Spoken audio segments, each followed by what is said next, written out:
নমস্কার, আমোদরিয়া নিউজ স্টুডিওতে আপনাদের সকলকে স্বাগত। আমি রিয়াঙ্কা। আজ আমরা কথা বলবো এমন একটা গুরুত্বপূর্ণ বিষয় নিয়ে। হ্যাঁ, গুরুত্বপূর্ণ তো বটেই, কারণ এখনকার জীবনে মেকআপ এমন একটা জিনিস, বিশেষত মেয়েদের কাছে এমন একটা জিনিস যেটা ছাড়া বাইরে যাব কি না সেটাও একটু কনফিউশনিং ব্যাপার। আজ আমরা আমাদের মাঝে স্টুডিওতে পেয়ে গেছি তানিয়া ঘোষ। তানিয়া ঘোষ দিদিকে একেবারে নমস্কার।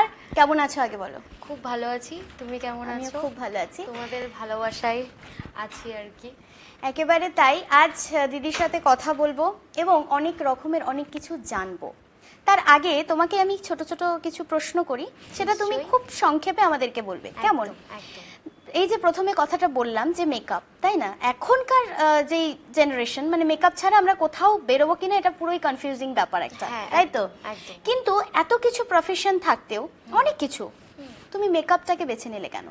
সব থেকে বড় কথা হচ্ছে যে এটা আমার ভালোবাসার একটা কাজ। সেটা কি ছোট থেকেই? ছোট থেকেই আমি যখন স্কুলে পড়তাম তখন থেকেই আমার খুব ইচ্ছা ছিল যে আমি সাজগোজের প্রতি ভীষণ ইন্টারেস্টেড ছিলাম, যে একটু লিপস্টিক লাগানো, একটু মানে সাজা যেটা আর কি হয়, খুব সাজগোজের প্রতি একটা ন্যাক ছিল আমার ছোটোর থেকেই। নাচের মধ্যেও একটু ছিলাম, তো তার জন্য নাচের প্রোগ্রামের জন্য একটু সাজতাম। সেখান থেকে আস্তে আস্তে আশেপাশে যখন মানুষরা জানলো যে একটু সাজাতে পারি, তখন আমি আশেপাশের মানুষকে একটু শাড়ি পরিয়ে দেওয়া, একটু চুল বেঁধে দেওয়া, এই জিনিসগুলো আমার মধ্যে খুব ছিল ছোট থেকে। তো তখনও ভাবিনি যে এটা অ্যাজ আ প্রফেশন হিসাবে আমি নেব বা আমি এই প্রফেশনে কাজ করব, তখনও ভাবিনি। তখন শুধু ভালোবাসতাম যেহেতু সাজাতে, তো সাজিয়ে দিতাম। আর আমাকে বলো যে এই যে প্রফেশনটা তুমি বেছে নিলে, ফ্যামিলি সাপোর্ট কতটা পেয়েছো? একদমই প্রথম প্রথম মানে সাপোর্ট ছিল না। প্রায় বছরখানেক আগের থেকে হয়তো সাপোর্টটা পুরোপুরি আমার এসেছে। মানে একদমই সাপোর্ট ছিল না। মানে ফার্স্টে ভাবছিল যে এটাতে আবার কি প্রফেশন, এটা কি কোনো প্রফেশন? প্রথমে তো বাড়ির থেকে চেষ্টা ছিল যে আমি কোনো টিচার হব, বাট কোথাও না তো ঘুরে ফিরে আমি এখন মেকআপের একটা এডুকেটার বা মেকআপের টিচার বলতে পারো। তো সেটা একমাত্র ওই কাজের প্রতি ভালোবাসা ছিল বলেই আমি হতে পারছি, না হলে হয়তো হতে পারতাম না। আর সাপোর্ট তখন ছিল না, এখন আছে। প্রচুর ভালো ভালো কাজ দেখাতে হয়েছে ফ্যামিলিকে, সেই আশ্বাসটা দিতে হয়েছে যে না, এই প্রফেশনেও অনেক কিছু করা যায় বা এই প্রফেশনে অনেক কিছু আছে, এই প্রফেশনে থেকেও অনেকটা দূর যাওয়া যেতে পারে। হ্যাঁ, তো সেই জন্য থেকেই আর কি এই প্রফেশনে আসা। আর ফ্যামিলি সাপোর্ট এখন আপাতত আছে। একদমই তাই। আসলে কি হয়, কোনো কিছু যেটা যার জীবনের ভালোবাসা, কারোর জীবনে মেকআপ হতে পারে, কেউ গান গাইতে পারে, কেউ নাচতে পারে, তো এমন ব্যাপারটা হচ্ছে যে ভালোবাসা থাকতে হবে প্রথম থেকেই, ভালোবাসা থাকতে হবে, কোনো কিছুতেই হাল ছেড়ে দিলে চলবে না। একদম।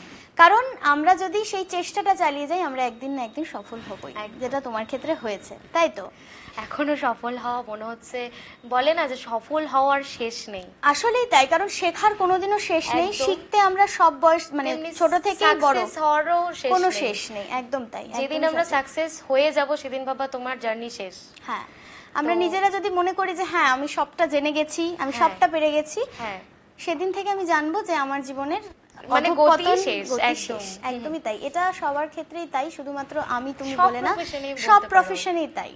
একদমই তাই। আর বলো যে এই যে ছোটখাটো তুমি কথাটা বললে, আমি সেখান থেকে তোমাকে বলছি যে এই যে বিয়ে বাড়িতে সাজিয়ে দেওয়া বলো, কাউকে শাড়ি পরানো বলো, বা কিছু মানুষের কি হয় যে খুব চেনা জানা বলো বা বন্ধু বান্ধবীর বিয়ে হচ্ছে বা কিছু একটা, এই একটা হয় না, একটা ফ্রির কাজ। হ্যাঁ, আমি তো নিজেও প্রথম প্রথম যখন কাজ করতাম তখন তোমার কাছে কোর্স ছিল না বা কোনো প্রফেশনাল কোর্স আমার করা ছিল না, তার জন্য আমি ফ্রি অফ কস্টে করেছি, কোনোদিন টাকা চাইনি। ফ্যামিলি প্রোগ্রাম হোক, নিজের আত্মীয় স্বজনদের যখন আমি সাজাতাম তখনও আমি টাকা চাইনি। তো আসার পরে ফ্রি অফ কস্টে আমি সাজাবো না, তাতে আমার শিল্পত্বর অপমান হবে। একদমই তাই, আমি সেই জন্যই কথাটা বললাম। সেই জন্য আমি বলবো যে একজন পণ্ডিতজি যেরকম পুজো করে তাকে দক্ষিণা দিতে হয়, তেমনি আমিও মনে করি যে গুরু দক্ষিণা খুব ইম্পর্টেন্ট একটা রোল। তুমি যাকেই সাজাও কিছুটা হলেও পেমেন্ট নাও, এটাই আমি মনে করি। একদমই তাই। তো ফ্রি অফ কস্টে আমি আমার স্টুডেন্টদেরকেও বলি যে যখনই তোমরা সাজাতে যাও, আত্মীয় স্বজন নতুন নতুন অনেকেই আছে বলবে তোমাদেরকে যে একটু সাজিয়ে দাও, অন্তত 11 টাকা দক্ষিণা হিসাবে নাও। আমি এটা খুব মনে করি। একদমই তাই, কারণ দক্ষিণা খুব গুরু দরকার। দক্ষিণা খুব ইম্পর্টেন্ট একটা রোল। একদমই তাই।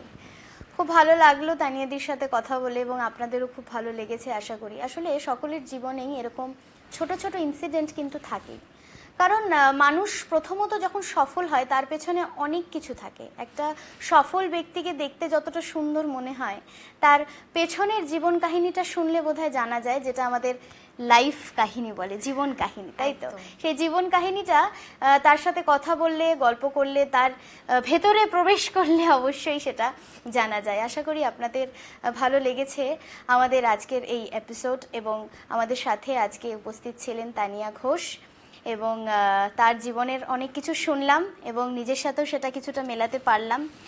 ভালো লাগলো শুনে, আশা করি আপনাদের খুব ভালো লেগেছে।